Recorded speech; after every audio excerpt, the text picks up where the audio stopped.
Welcome back to Hanging Out Podcast, the only podcast where we talk about art and business at the same time. Hosted by me, Alan Morris, and today we are hanging out with Susan Shorter, who you might know from her whimsical and surreal paintings, her extensive book cover career, or her podcast, the Shorter Artist Hour. Right? Did I get that? Yep, Susan Shorter, like not taller but shorter.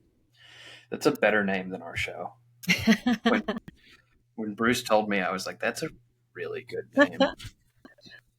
Well, I just figured then they knew they wouldn't be trapped for a really long interview.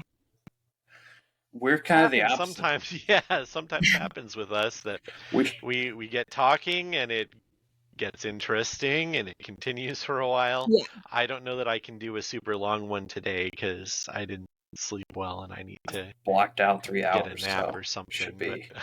Yeah. Don't do this to me, Alan. How's it going? How's it going, Susan? Not too bad. I'm also an art director for Sound Booth Theater. I only mention that because I've been so busy getting everything ready for our big Christmas sales. So like creating banners for social media and all that kind of stuff. But next week starts my vacation. So I'm looking forward to doing some painting for me. Sweet. Nice. Yeah. Do you, when you're around other artists as an art director, do you kind of keep that on the down low?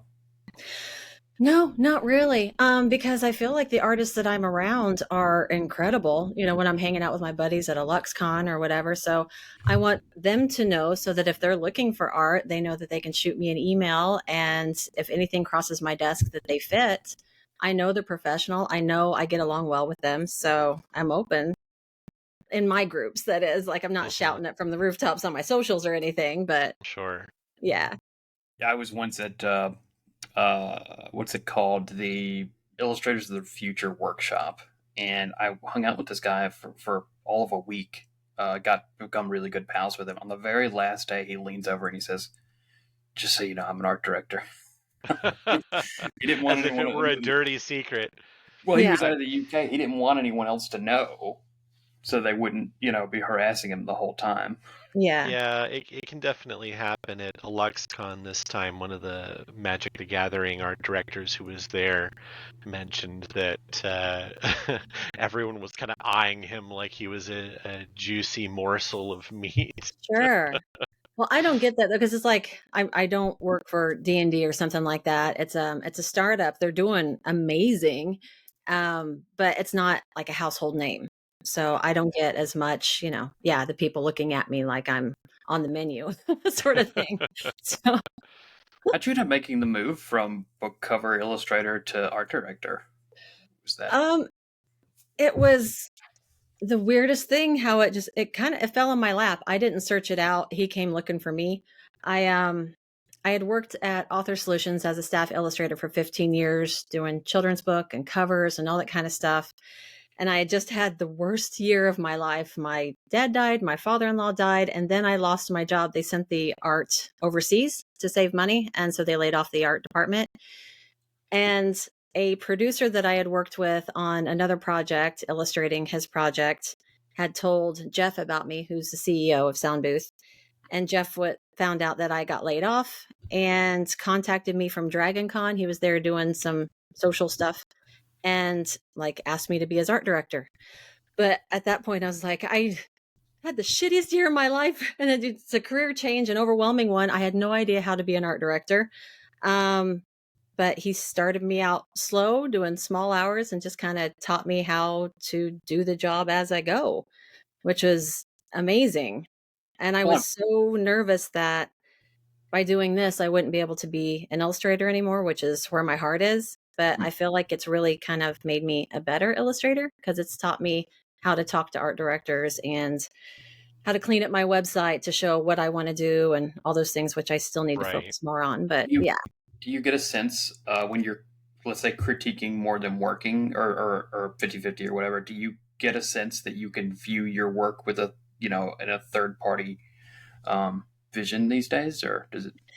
Very much so. And it's a blessing and a curse. It's a blessing as far as I think it it's teaching me how to make myself more marketable. But on the other hand, I think it kind of interrupts that natural flow that can come out because it gets me too much in my head sometimes. So that's why over Christmas break, I really want to just create some paintings for me to where I'm not thinking like, how will this pair with pieces that I've done before? You know, is this just different things? Like, how is this marketable? Could this be a calendar? Could this be a greeting card or whatever, you know? Bruce and I were talking about that the other day.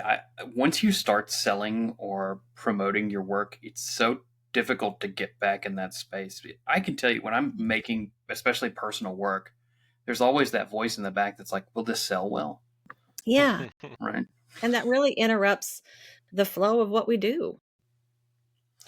I agree, uh, to an extent, because you still do want it to look good, right? You still want it to Sure. communicate to Yeah. people, which is, yeah.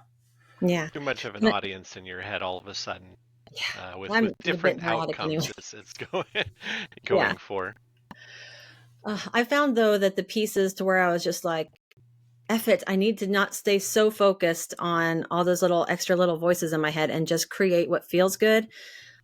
The things that I'm saying to myself anyway, I think I've learned them well enough that it happens naturally on the page. And those were some of my best pieces when I just let myself just get back into it, if that makes sense. It's like with the composition and color theory and all that, if I just kind of stop second guessing and just Certain go with it. aspects become second nature, so you don't Yeah. have to sort of impose a structure. It occurs more naturally Yeah. as you go, maybe. Yeah. But all that stuff is very valuable. Just so you know, Bruce, you're a little hard to hear. Oh, am I? So I don't know if it's something you could pull your mic closer or something. I don't know. How's this? Is that Oh, better? that's That's better. A lot more sensual. the well, the sonorous voice that one of my co-workers when I was teaching in China claimed that I had.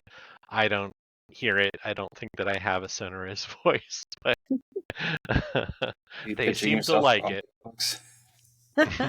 yeah, maybe you should come work for us at Sound Booth. Well, I actually, strangely enough, speaking of China, I was briefly a voice actor for basically like listening tests and stuff that they had for the kids there.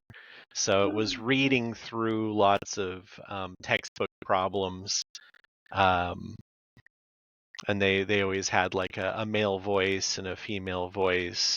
And so I did actually do a bit of that, but I wouldn't say it's any great passion of mine. I'm gonna try and track those down for the next show. Oh, you're never gonna find I'll that. find them. I don't even know if I was properly credited or if they credited me in it, if they even spelled my name correctly. I was once interviewed by Xinhua, which is one of the main newspapers that's like China's New York Times equivalent, and they did not spell my last name correctly, so it's not that easy to actually track down the article. Susan, do you ever do paintings for your own company's work? Yeah, that's how Jeff knew who I was. They hired me to do the album art, cover art for Seance. And so I did a series of illustrations for that audio play. And I guess he just liked that I was a bit of a straight shooter with what I could accomplish, what a certain amount of time, what that budget would be, and all of that. So he was like, I need you to help me. Good Because communication. yeah, because they were starting to blow up and they needed somebody to really oversee the art projects. And also, I had 15 years in publishing, so I knew about, bleeds and proper design and all that kind of stuff. Right. So he just Yeah, had to teach. Go ahead. you hear that over and over again when you talk to art directors or hear from, let's say, more veteran illustrators that the person that can hit the deadlines, make corrections in a good time, and is easy to work with, like the person that's hitting every mark is always going to get first pick over the people that are doing maybe better work but aren't quite as easy to work with. Things like that. I think that Yeah, when you're running a company, that stuff really matters. You know. absolutely. That was one of the most valuable lessons I learned in college because I was kind of a slacker. I knew that I was good at drawing and I didn't feel like I had to necessarily work as hard. I was just partying 20-year-old, but I learned that lesson in illustrations class, and it really hit home. I was like, it doesn't matter if you're the best. You have to be able to hit those deadlines and be a delight to work with and be reliable. And so, yeah, that was a huge positive lesson. Do you find that I don't know where I got this. You were a graphic designer, I think, right? Did I get that right? Not really. I married one. I took it and because I went to art school. But the small town thing, people are like, "Oh, you're an artist. You can do graphic design." So that's Yeah. I've done some local logo designs and stuff like that. And then, but I'm married to a graphic designer. He is the designer for IU, but it's the PBS affiliate, WFIU, WTIU. And so he does a lot of PBS stuff and everything. Hmm. But Nice. living with a person who is a designer, you can't like look at a billboard or a menu or anything without hearing about the font Right. choices and layouts. And so that helped. And then The, sound booth, I do a ton of their graphic design. The Yeah, that's majority, why I saw some on your website, right? yeah. So since I've been with them the last couple of years, I've went from I'm kind of a designer to I'm designing now. Mm. hmm So When Yeah. I was aside from art direction, you're also illustrating, you're also graphic Yep. design, you're kind of like wearing a lot of hats for this Yeah. role, I'm their sounds like. go-to art lady. that's that's called a bulletproof resume. That's called you're not gonna be if illustration collapses tomorrow, you go into graphic design. If that collapses, you go into audiobook Yeah. production. Well, that was a perk of taking the job because I mean, or at that time, AI was really taking off and everybody's Hmm. freaking out. Everybody's still freaking out. But I was like, well, if all the book cover design, all that stuff goes to the bots, it's like they might still need an art director to decide which bot image they're going to use. So I still Sure. have a job. That's interesting, the ideas that we have about the transition from um, directly making art to art directing.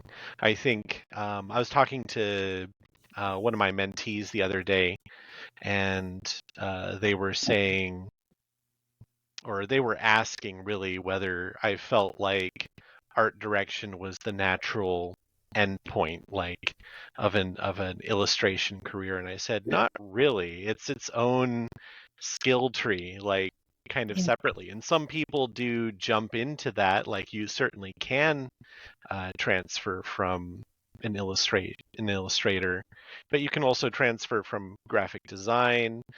There's some art directors who come in from more the production side of things as well, and don't really necessarily have a lot of direct art making background. Like they might have had some art history classes or something. I know Yeah. in some cases.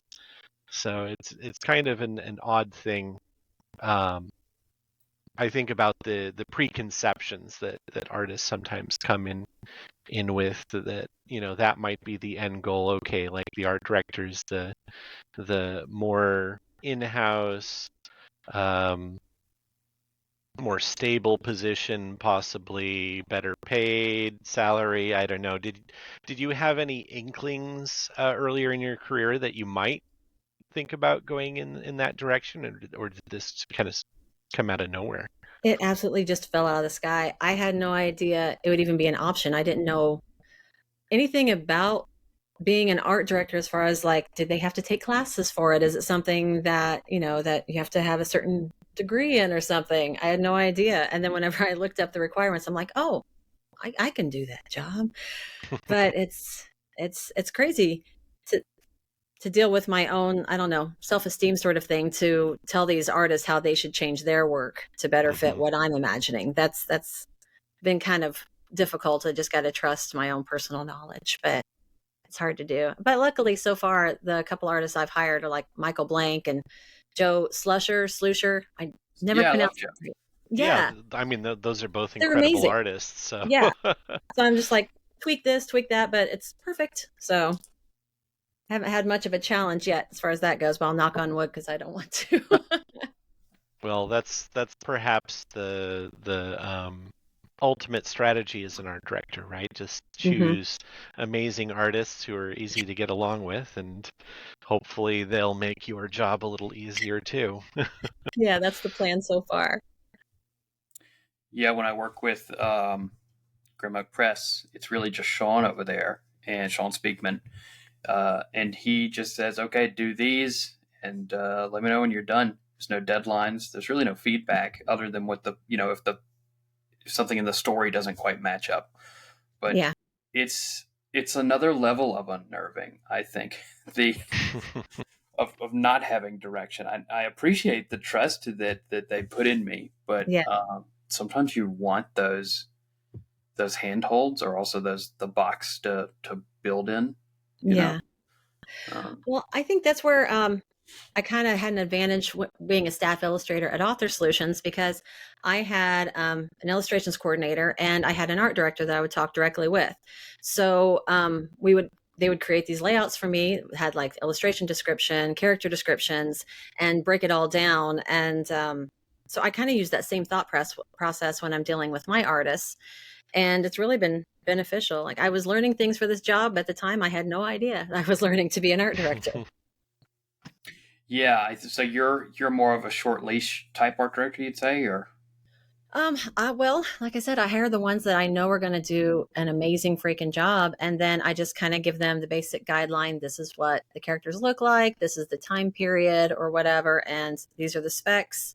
And then pretty much I trust their imagination. I hire them because they have the look and they have the ability to create what I want.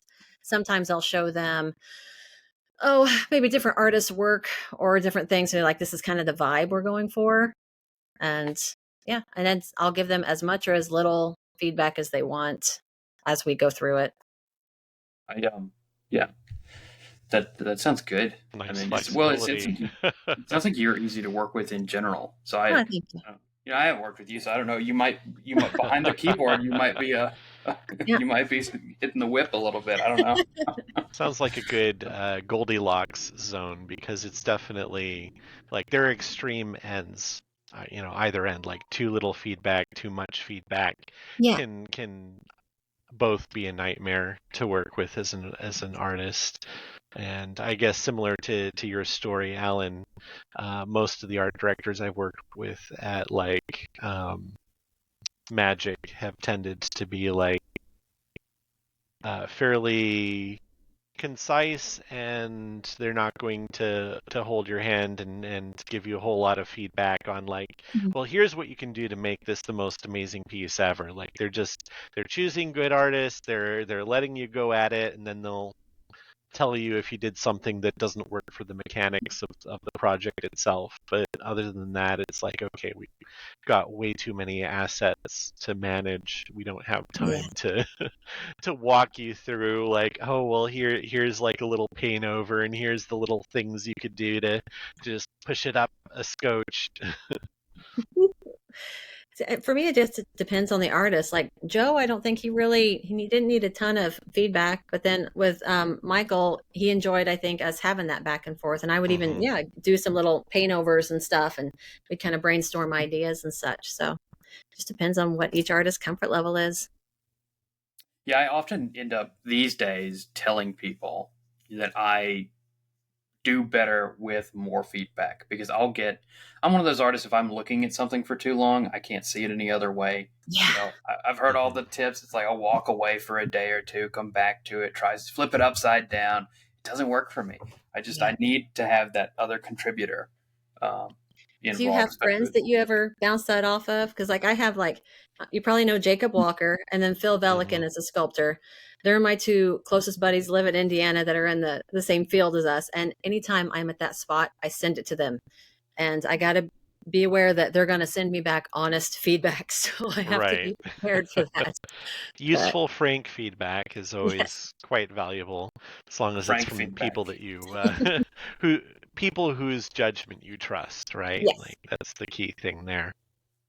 My wife has become a really good compass for me. So good. If I'll say, "Hey, come look at this," and uh, I've been an artist long enough to know when people like something. And so if Hmm. she doesn't say anything, if she doesn't go, "Oh wow," when she walks in the room, I know that I've ruined something. I've Yeah. gotten lost somewhere along the way. Yep. If my husband says, that's nice. Like, oh crap. All right, I'll start over. Yeah. So Damning with faint praise. Yeah.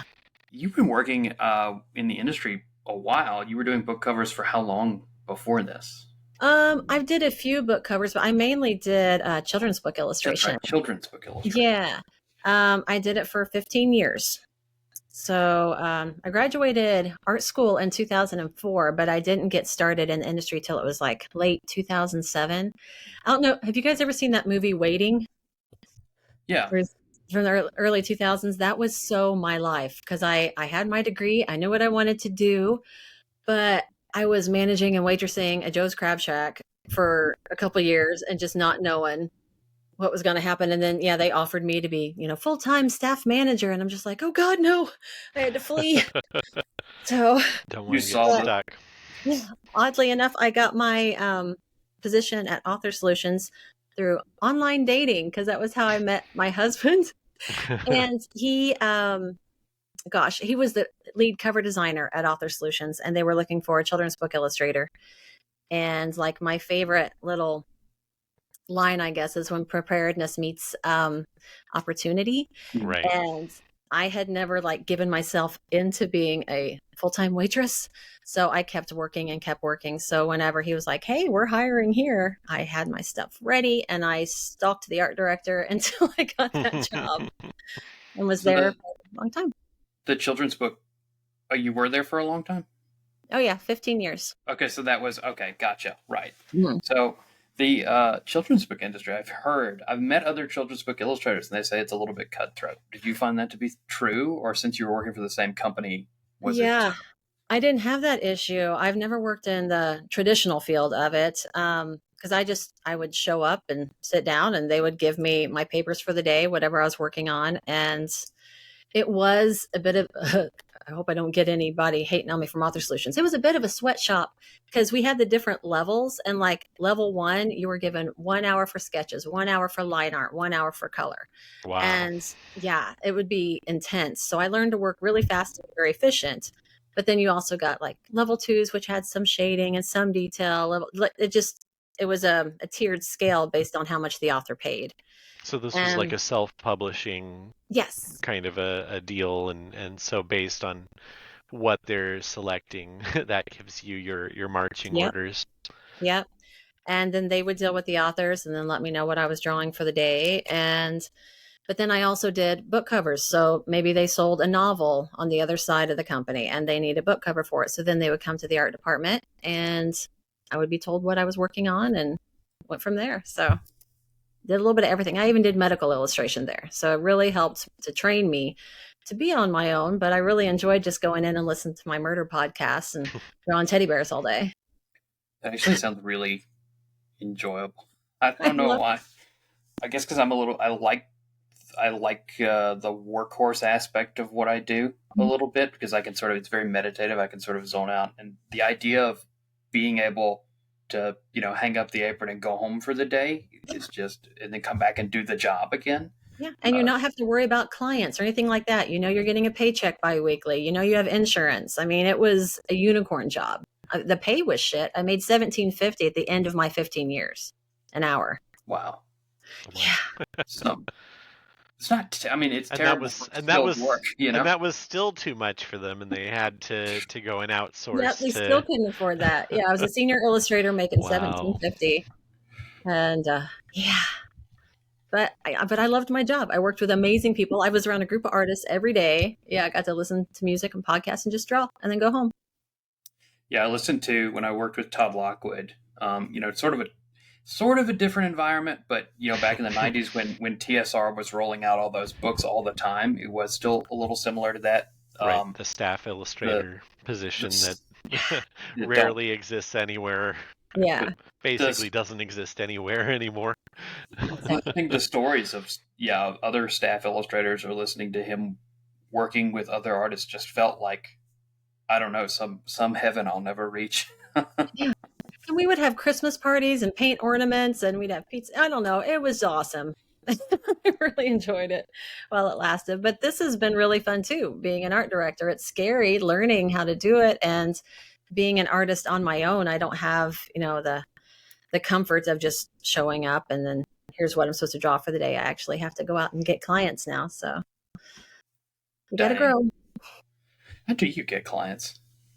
What's the process there? Yeah, no shit. I'd like to know better, but I'm working on two books right now. One is an Author Solutions author. I done her books previously whenever I was still working there. So a lot of those authors will hunt me up.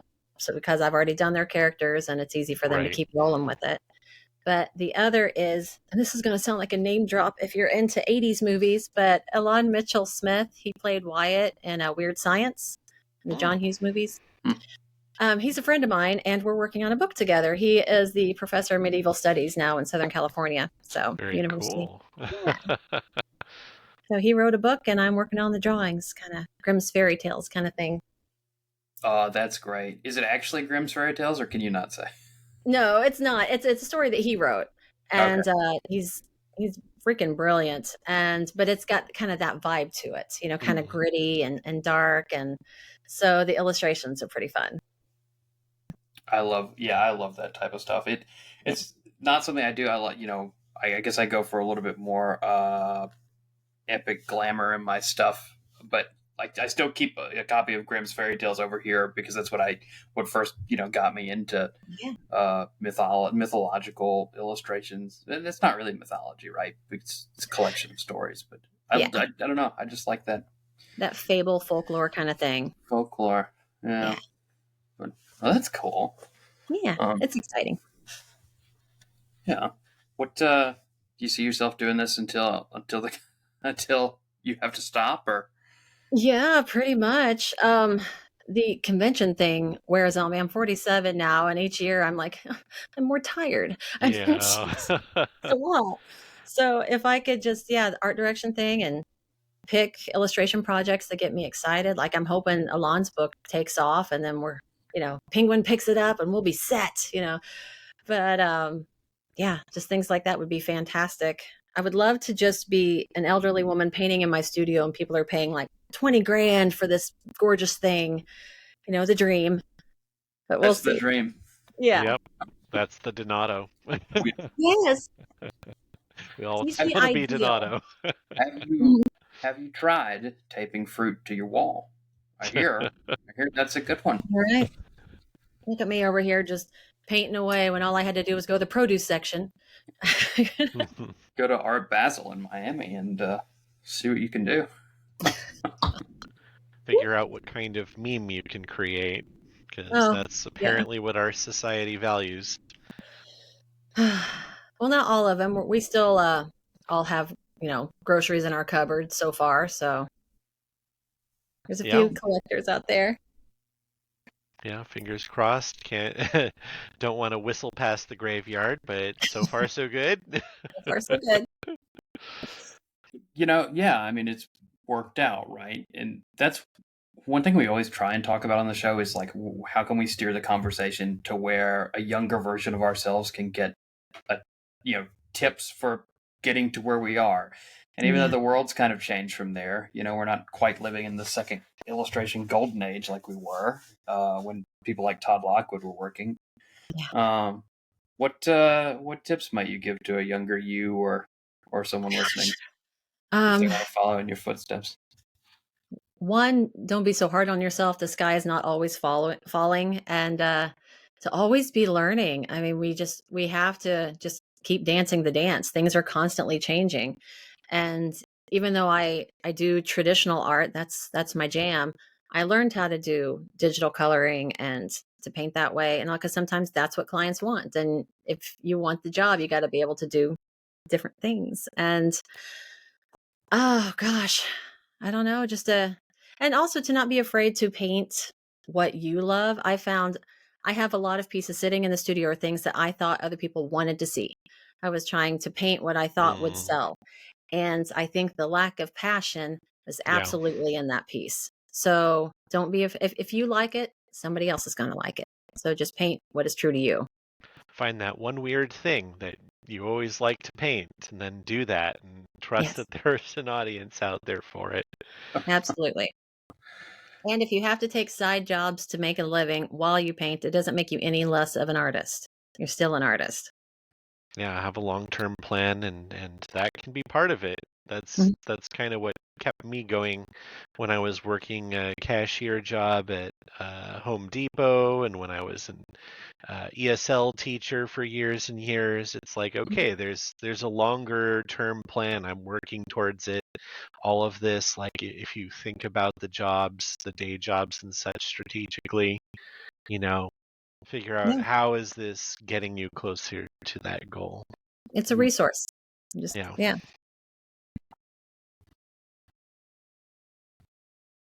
Sorry if I'm a little brain dead today. This is tired, Bruce. You are, Bruce. Usually you get on a topic and you're just zoom. But today you got to kick in the caffeine for Susan over here. Yeah. I'm gonna Come have a nap after this. I'm looking forward to it. You stay up all night painting. Yeah, I've got a lot on the plate at the moment. A bunch of stuff for D&D. I've got a few other client things coming up, and in January, like late January, early February, I'm going to be traveling to China to hang out with the in-laws, and I'm planning to take some canvases, or well, not really canvases exactly, but like the aluminum mounted linen that I've been using Wow. along with. So it'll be a chance to do some more traditional work. Hmm. So What is lots on the plate. aluminum mounted linen? That sounds wild. It is, yeah, it's something that seems to have been picking up steam with artists lately. They actually had a booth at a LuxCon apparently a couple of years ago, and I started seeing it turn up when I was watching the Magic the Gathering art auctions in the Facebook group for that, and people list, what they're working on, and all of a sudden I started to see, mounted on aluminum, like all of these things is like, what is the deal with this? And essentially it's just a very rigid material that isn't going to warp on you. Unlike something like masonite, it's not going to blow up if it gets waterlogged or something like that. So it has a number of advantages. And essentially, what I've been using, like they have a few variations on the type, but what I've been using is like a gessoed linen that's mounted on this aluminum board, Okay. essentially. And yeah, it works really well. So That's really neat. Yeah, I used to mount all if I ever painted on canvas. I mostly painted on board, but if I ever did, I didn't stretch it. I mounted it to the same board. The benefit is that you can just pull it off, right? Because it's still linen canvas. But I don't know. Yeah, I see the benefit of aluminum. You throw it in the fire and the painting will melt, right? But aluminum. Well, my goal is hopefully it'll last really nicely in my luggage when I'm hauling it to China and back. So we'll see how that goes. Typically, when I'm off in China with the in-laws, like they don't speak really any English, and I speak some Chinese, but not like very advanced conversationally. So there's like a limited number of topics, and they kind of speak a dialect, so it's not even basic Mandarin that they're speaking. So I go over and have nice meal times with them, and then I've got the rest of the day to kill. So I'm looking forward to just having some art time. Yeah, I used to bake my paintings to dry them, and if you're using thin enough wood and it's wet enough, it'll start to bow, right? It achieves the paint drying, but fairly Yes. quickly. But yes, I had to switch to much thicker wood. I never thought of doing it on aluminum because I bet aluminum doesn't bow. Probably not. Yeah. Yeah. So if anybody wants to hear about baking paintings, give me a DM or something. I've heard some stories. I think I want to say like maybe Dan Dos Santos or one of those guys said that they baked a painting and then forgot it and it burned in the oven. You got to turn it off. Like Yeah. a hole right in the middle. I seem to recall. Oh, and also some people would like put their paintings in their car on a hot day and let that be kind of a baking situation.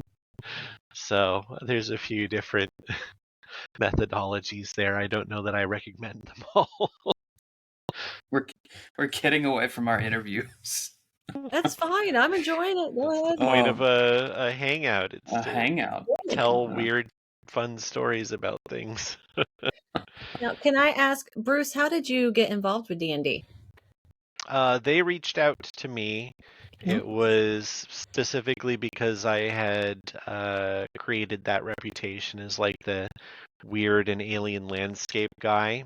So when Spelljammer came along, they're like, okay, we need something weird that is a little far outside the comfort zone of a lot of the regular fantasy people that we're working with. Maybe I think the other aspect of that was that I had been Facebook friends with one of their art directors for a while, and we'd never really communicated. I'd never pestered her for a job or anything like that, but she'd seen the quality of my work over the years, and I posted this one piece that was a client, and then that particular client kind of skipped out on me, but I finished the piece anyway because it was a weird, fun piece, and I wanted completion on it. And so I shared that, and it was very much up the same alley as like Spelljammer. So it was sharing the right piece at the right time, having the right kind of general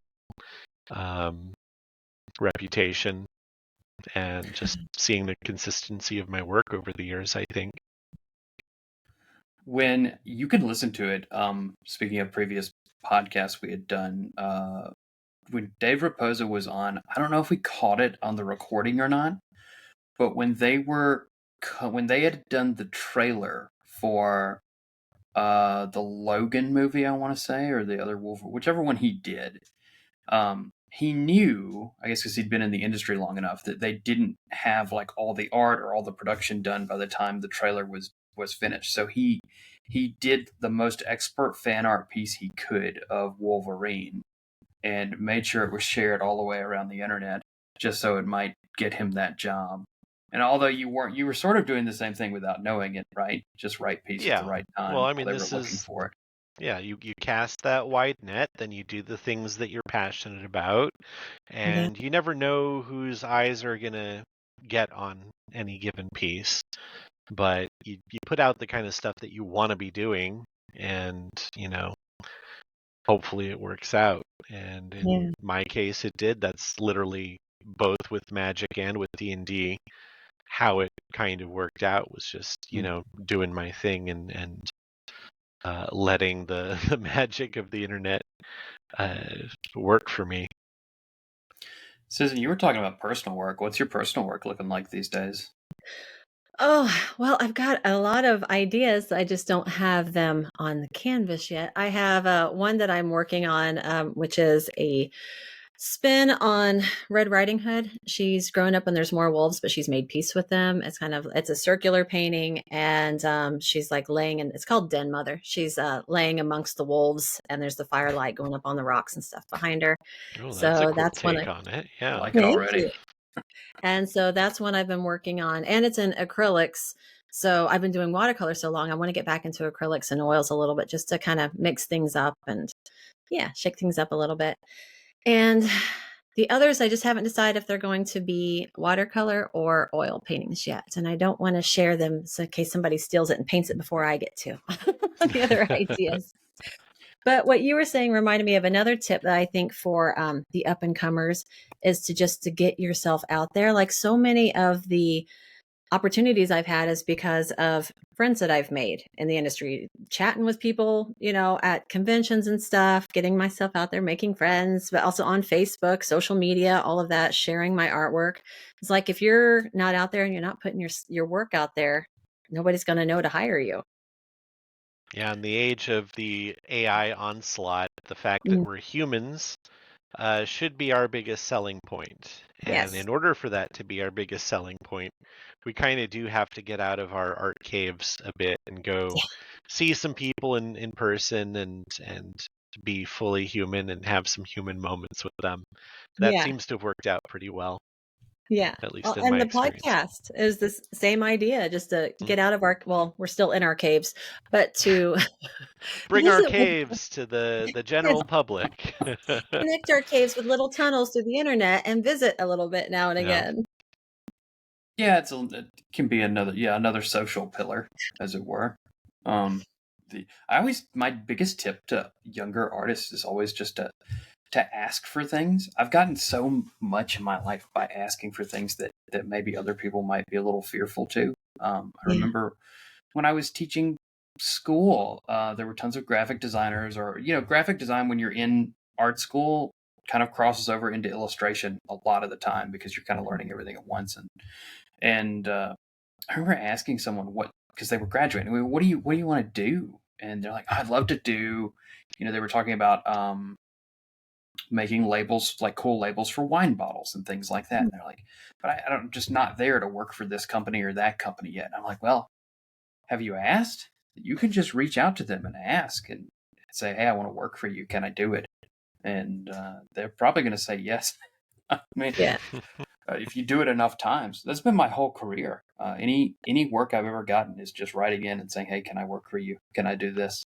Well, Yeah. it's a combination of being willing to ask and being competent, because a lot of the people who are willing to ask are the people at the very front of that Dunning-Kruger curve, where they think they can do all the things, but they haven't really acquired the skills yet. And, most of the people further along after they've had that, big disappointment of like reality not meeting their expectations and they build Yeah. up the skills, they're scared to actually ask at the time where it would actually do some good. I see. Yeah.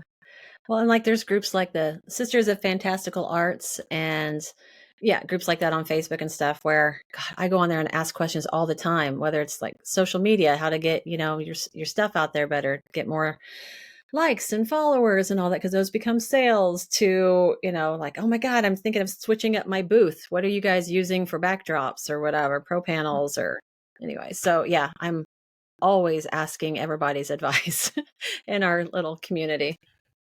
Yeah, that's been so essential for me. And people reaching out too. My first convention, having people. I remember Alan Panicow walking up to me and maybe not the nicest way, but saying, "Hey, you need to take this stuff down and put this stuff up." But that kind of stuff that shows you like, oh, this can be a community, and I can reach out to people, and Yeah. and it can be a rising tide, as sort of thing. Yep. Um, but yeah, how's your conventions going? How many do you do? We always end up talking about conventions. Yeah. I don't do a lot. I'm kind of lazy with them. I keep it pretty local. But this past year, since I've been taking care of my mom, I really just I backed out of doing Gen Con. I did Indiana Comic Con, Indiana Toy and Expo, and Geek Meet, and I did a LuxCon. I love a LuxCon. That's kind of like where I get refilled. But yeah, sometimes C2E2, Gen Con, just Midwest stuff. This is right up my alley. I was going to do C2E2, got approved all the way up to the purchase button, and ended up not doing it because I had heard that for the price and time of me, I'm farther away than you, right? Price and time of Yeah. me coming up there, it really was not as big of a show as something like a Gen Con. Yeah. Gen Con's absolutely worth it. Yeah. C2E2, I made decent money, but God, to stay in Chicago is so freaking expensive. Mm. And yeah, it was advantageous. I'd do it again, but it definitely does cost a lot more. And they seem to be more focused, and this was just my experience, on like the comic artists, Oh not so yeah. much Right. fantasy. That's Reed Pop in general, actually. It's Yeah. probably true of Emerald City, C2E2, and New York Comic Con in particular. I mean, they do manage a lot of shows, and not all of them are Comic Cons, but they're Comic Cons specifically. Like they have people there who are familiar with who's who in the comics world and Yeah. don't seem to give a crap about anyone who's not in the comics world. So you'll have stuff like, like Donato can occasionally get in on like New York Comic Con Artist Alley because he's local and he's local, and he good kind of walks enough, that but line. he's Sure. not really guaranteed to get a booth there every year, though, is the feeling I get. And so it's like they're just not aware of those other kinds of genres and stuff, Yeah. and it can be a little tough. I find that those shows, they do like to have a bit of new blood, so it is possible for skilled, non-comic artists to get in, but getting in consistently can be a real problem. People often Yeah. find they don't get invited or don't get a chance to get in like the next year on with some of those shows, especially if you're not like a comic artist or something. It Yeah. also sounds like they really prioritize people with large followings. You got some sort of a comment Oh yeah. that, I Alan? don't know if I wanted to say. I guess nobody from Reed Pops listened to this show. I hope, but and it should be common knowledge. When I applied to C2E2, they gave me like a 2 round interview process over Really? email, asking about like what my ROIs were and how many followers I had and what my company hoped to gain from my experience at C2E2. And it felt like a job Off-putting. interview, which I clearly passed because they were going to let me in. But I I didn't. Wow. It kind of rubbed you the wrong way because at the end of the day, you're still buying a piece of concrete in a big hall, right? And Yeah. so, and I get it. I get the reasons why they're doing that because they're a business too, and they want to min max their profits. Um, but at the same time, it doesn't bode well for the little guy. Yeah. Yeah, Yeah. No, So that's disheartening for anybody who's wanting it's to get into fresh that. faces. Bruce and I were talking the other day, and I, you can foresee this doomed world where everything's just Funko Pops and mystery boxes when you could have. Piles of them as high as the eye can see. Yeah. You said That you was did one of my it. worst. Oh, go ahead. No, oh, you say yours. I was gonna say that was one of my worst conventions. I was put right next to one of those Funko Pop things, and they were just nobody could see me. It was just stacked as high as could be. Anyway, yeah. You've got to be the 10th person I've heard that story from. It seems like being by them is just a Doom. funeral. It's doom. Yeah. So The you had you an inline booth or Just the table, artist alley table thing. artist alley. So they had Funko Right up Pops against. piled up Yeah, in the artist alley. yeah. Since then, they separated it better. Okay, I Not was gonna gonna name the say con, but that's yeah, they were weird. right there, and they scooted their table forward, so you had to like kind of go around them and then see that I Mm. was there. So yeah, it wasn't the best year for that one. Well, here's a little tip along the scooting the table forward. You can do that too. I do it. Most shows I'll like go right up to the line, maybe even a little over it. Make sure that I'm not behind anyone's side Yeah, stuff, because that can be a real problem. I had one Gen Con where I was behind someone's banner kind of on the back side of the hall, and that was the worst. yeah. Gen Never Con's again. tight too, especially this year was so busy. Oh my god, I couldn't really visit with any of you guys. Mhm. Yeah, I think I saw you briefly Yeah. like Hey. a couple of times, and I was giving you badges even. But I was like, Oh okay, yeah, well at least you guys got in. Good. yeah. And Jeff got to meet you, and because like yeah, my boss is a big fan of your work, so Oh, that's always wonderful. nice. Yeah. So hopefully you'll do some stuff for Sound Booth at some point. Yeah, you reached out about that, and I forget what happened. Maybe like I was just too busy, or Yeah. whatnot. But yeah, I I'd think the love to work deadline with was you too guys. short for you.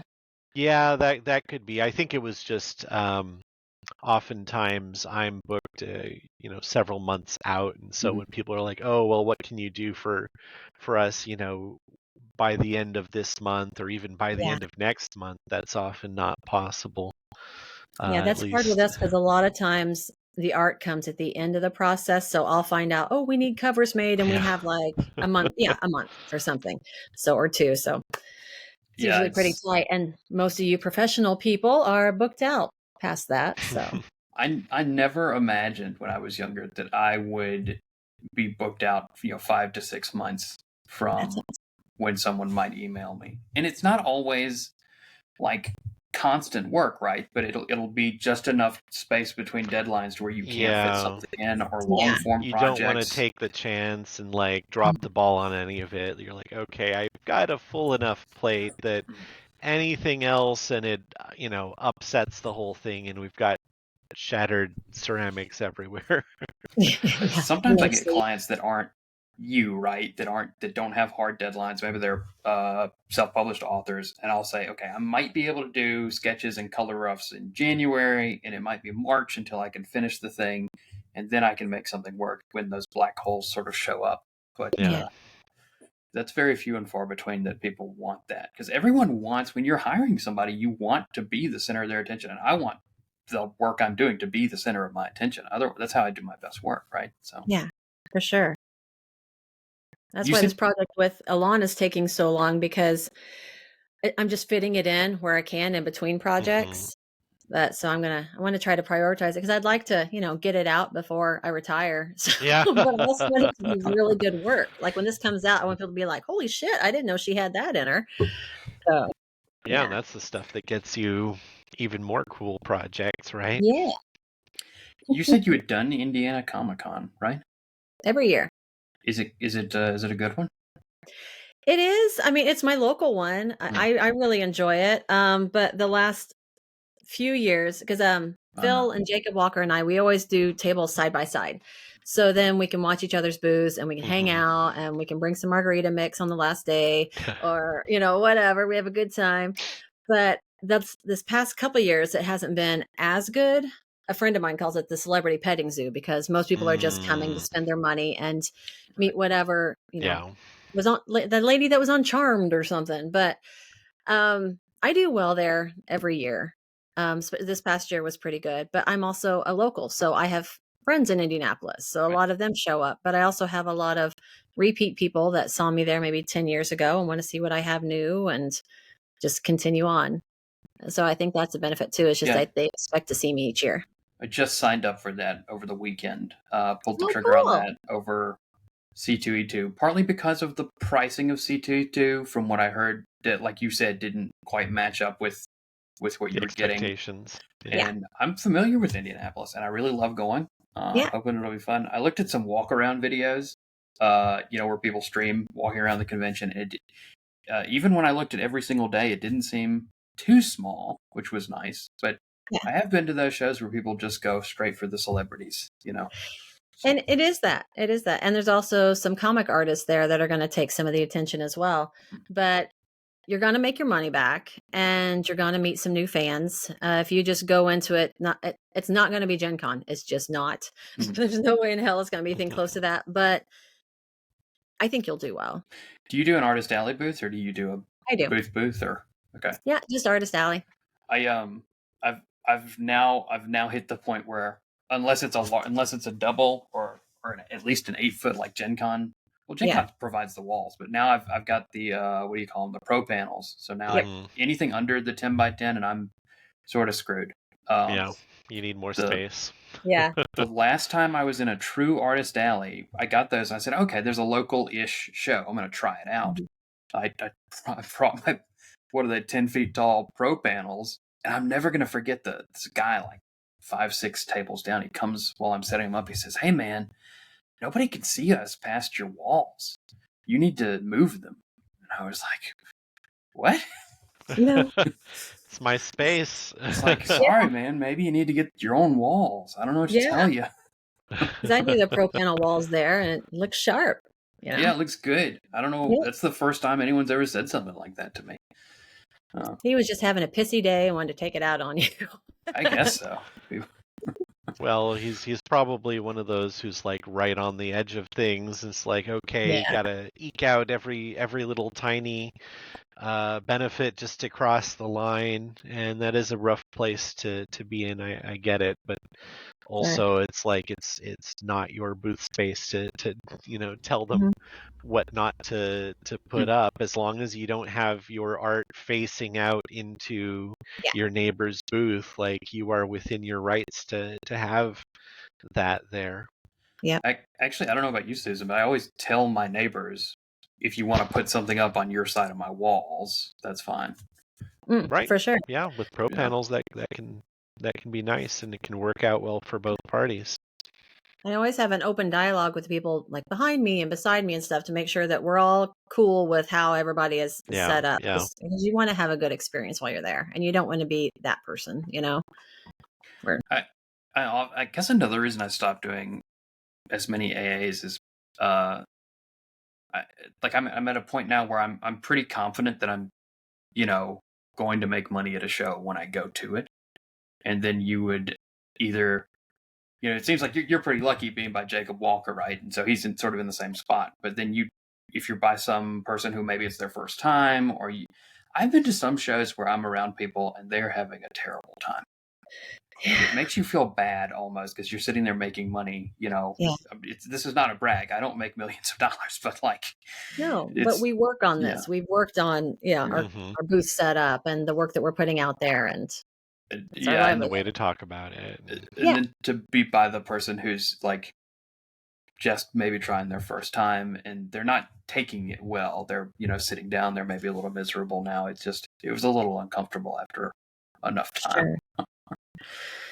Yeah, I like to try to control who I'm set up next to, but gosh, if on one side I have Jacob and then Phil's on the other side, then I'm screwed because I have a question mark over here. But usually I'm pretty lucky with who I get set next to. So I think the worst I think was this guy that had his kids in there, and he had a toddler, but he was having the kid make drawings and he was selling her drawings. And like she got to a point where she didn't want to draw anymore. And he was just like, come on. The people was like, is this child labor? What is this? And Yeah, it's a they little also brought in a sweatshop. baby that was crying the whole time. I'm like, Oh kids do not, no. little ones hate Comic Con. There's big, scary people dressed up as things. And that was a rough year. Oh wow. We were set up by someone who I don't know what they were thinking. They were a single parent and they brought it must have been 3 kids, all under the age of 8, and they were Oh, just by us, and it was not a fun show. The kids were basically crying the whole show, yeah. screaming, pushing on my walls. It was not fun. I Yeah. And felt sorry for the guy. I don't want to be a jerk or anything, but if your kids are screaming and hollering right next to my booth, it's going to affect my sales. So, But Yeah, anyway, it's the same way as a crowd of cosplayers hanging out by your booth. Oh yeah. My method at this point is to try and stand as close to where they are and kind of pointedly look into the mix, like, oh, I'm part of this group too, right? You're right next to my booth. Do you stare at the cameras when they take pictures? That's what I do. It's my move. If somebody's they've decided my booth's the spot where you're taking a picture because maybe there's a big, nice wall as a background, I'll yeah. just stare straight to the camera. I think one of the most challenging neighbors that I had, but is nothing but love for this guy, Spock Vegas. If you Google him, he looks just like Spock. And Nice. he's this super tall, almost 7-foot dude dressed like Spock. But he had a line that would go right in front of my booth, completely blocking me the whole time for people that wanted to get photos with him. And I didn't make a dime that whole weekend, but I couldn't. I mean, I made my money back, but no real profit. Right. I couldn't hate on the guy. He was a really cool guy. Of course, they wanted to have photos with him. It's just one of those things. How do you guys deal with when people ever have the line in front of your booth for other booths? I thankfully have never had that happen, but yeah, I've pretty much avoided it, but I've seen where it could happen. It's not pretty when it does. I've seen it happen, and I think it needs to fall on. There's no good way to do it, quiet way to do it, but I think it needs to fall on the people setting up the convention. It was Gen Con 2 years ago, and I want to say what's the landscape artist Bruce for Magic, Elena. Elena Danner? Yeah, and I always want to say Dahmer, which is not her last name. No. And she was there, and she had a line, maybe doing signatures or something that stretched across an entire row of Artist Alley, and everyone there was like, "What the fuck," And I remember talking to Barbara, and I went up there and I was like, "Yeah, do we need to set something up where it doesn't cover other people's booths or something like that?" And she, I love Barbara a lot, and she was like, I don't know what to do about that. That's Well, I Yeah, think Elena herself actually started setting up a system where people could get tickets for certain time periods, that's so they smart. would come at their appointed time. Because she was getting a lot of that kind of attention because she has or at least had one very specific powerful magic card, and so everyone, if you were playing competitive commander games and stuff like that, had to have this card, and people would, so there's just a lot of demand for her signatures and playmats and prints and all the rest of that for that reason. So yeah, I think she actually felt bad and decided to proactively come up with her own solution Mm. for it. Well, Very that's cool. good. I don't know what I would do if there was a line in front of my booth. I don't. I'd be happy for one, but I also saw a situation at Planet Comic Con where Brandon Sanderson was doing signings, and they had this kind of staggered line where people would line up along the edge of the convention wall right up to where his staff had a spot, and you'd kind of wait to that point until they told you it was time to go, and then you would run across several booths to where Brandon actually was, more into the middle of the con, and he would sign your thing, or there might have been a short little line right just in front of his booth at that point that you had to get through. So that's another solution if you've got someone who's very, very popular. I feel like a where were you Brandon guys when I Sand. was with Spock? I don't. Yeah, I don't know the answer to that though. I mean, you could tell people to move, but that's not. They're not going to. Yeah, and I didn't want to cut into his money, but that was years ago too. So Just pick your table up and walk it about 5 feet out in front of you. I would. That I'm not an. I'm an easygoing guy until I'm not. That would probably be. I'd get kicked out of a show over that. I'd walk my table out and then I would wait for someone to come and tell me to not do it. Um, and then I'd never be allowed at the show again. um, yeah. Well, this has been a fun chat. Bruce has got to go to bed because he's. Yes, I'm tired. no. It's my fault. The it's and it to be fair, it's not all just art. I was checking out a game that I bought for my Uh son huh. that I'm going to be playing with him, and got a little sucked in to it. So that also ate up some extra time over the weekend. You get in that kind of holiday mentality where it's okay, I'm not doing any more shows for months. I can take a little time to have fun. Yeah. So, Oh, fun. That just haven't had any of that in a little while. Well, Susan, do you have any closing notes? Not really. Just thank you guys for having me on. It has been fun to chat and to get to know you. And I look Yeah. forward to having you guys on and grilling you about your careers. yeah, we're getting Yeah. to have the conversation that we didn't really get to sit down and have at Gen Con because it was too busy Yeah, there. That's for why I sure. started this. Where can people find you online?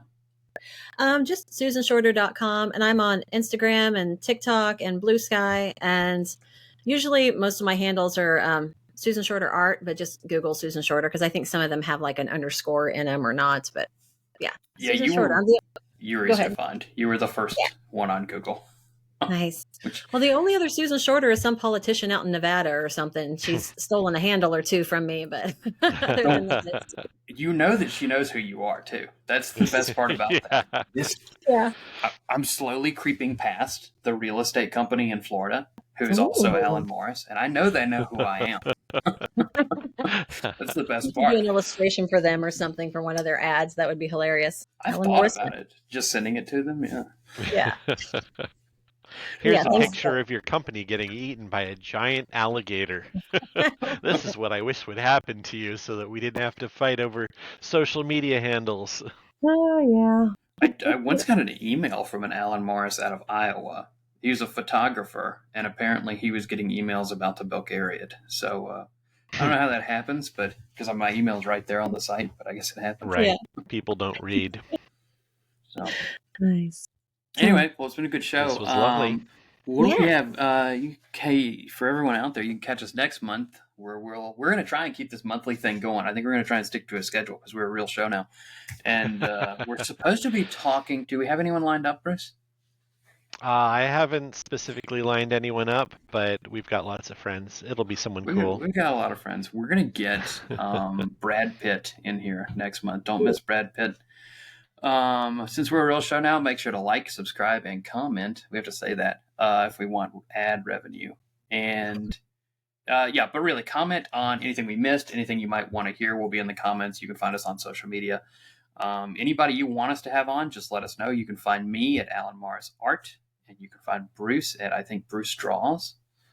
Bruce Right? Draws at Twitter or Blue Sky, and Bruce Bernizzi, which it doesn't really help me to say that because you'll never know how to spell it Yeah. unless Susan, you are you look. on Blue Sky?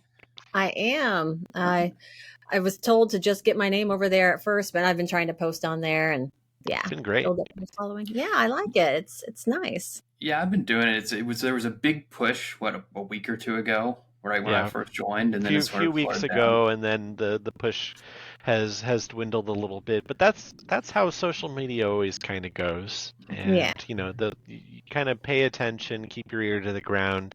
There'll be another big push at some point, probably. Yeah, come follow me on Blue Sky. Anyway, see you next time.